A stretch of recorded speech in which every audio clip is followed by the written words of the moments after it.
वादग्रस्त IAS अधिकारी पूजा खेडकर यांचं अजून एक दिव्यांग असल्याचं प्रमाणपत्र जे आहे ते समोर आलेलं आहे. पिंपरी चिंचवड महानगरपालिकेचं YCM रुग्णालय जे आहे त्या रुग्णालयातून हे प्रमाणपत्र जे आहे ते त्यांना देण्यात आलं आहे. याच संदर्भात बोलण्यासाठी आपल्यासोबत YCMचे डीन सर आहेत. सर, काय सांगाल, कशा संदर्भात जे आहे ते पूजा खेडकरांना दिव्यांग असल्याचं सर्टिफिकेट जे आहे ते देण्यात आलेलं आहे?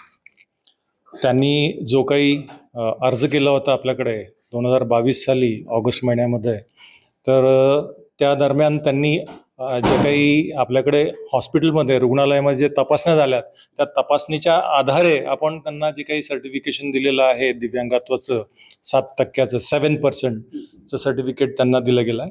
आणि ते सर्टिफिकेशन देताना विविध विभागामार्फत त्यांची तपासणी केली जाते.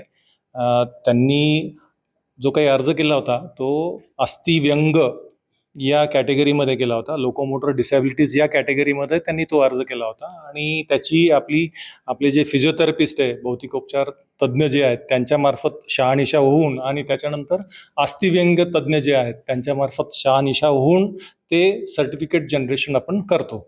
आणि त्याच आधारे त्यांना ते UDIDचं सर्टिफिकेशन आपण दिलं होतं.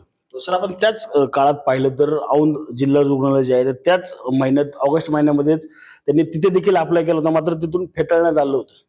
आपलं सर्टिफिकेशन ॲप्लिकेशन एकच असतं.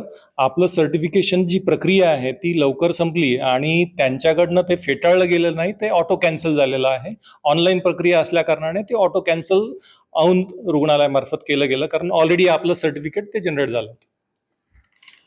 रणजित जाधव, TV9 मराठी, पिंपरी चिंचवड.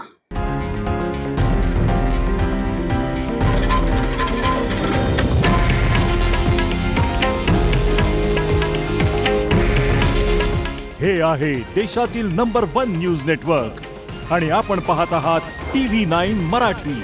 काळजी तुमची, हित महाराष्ट्राचं.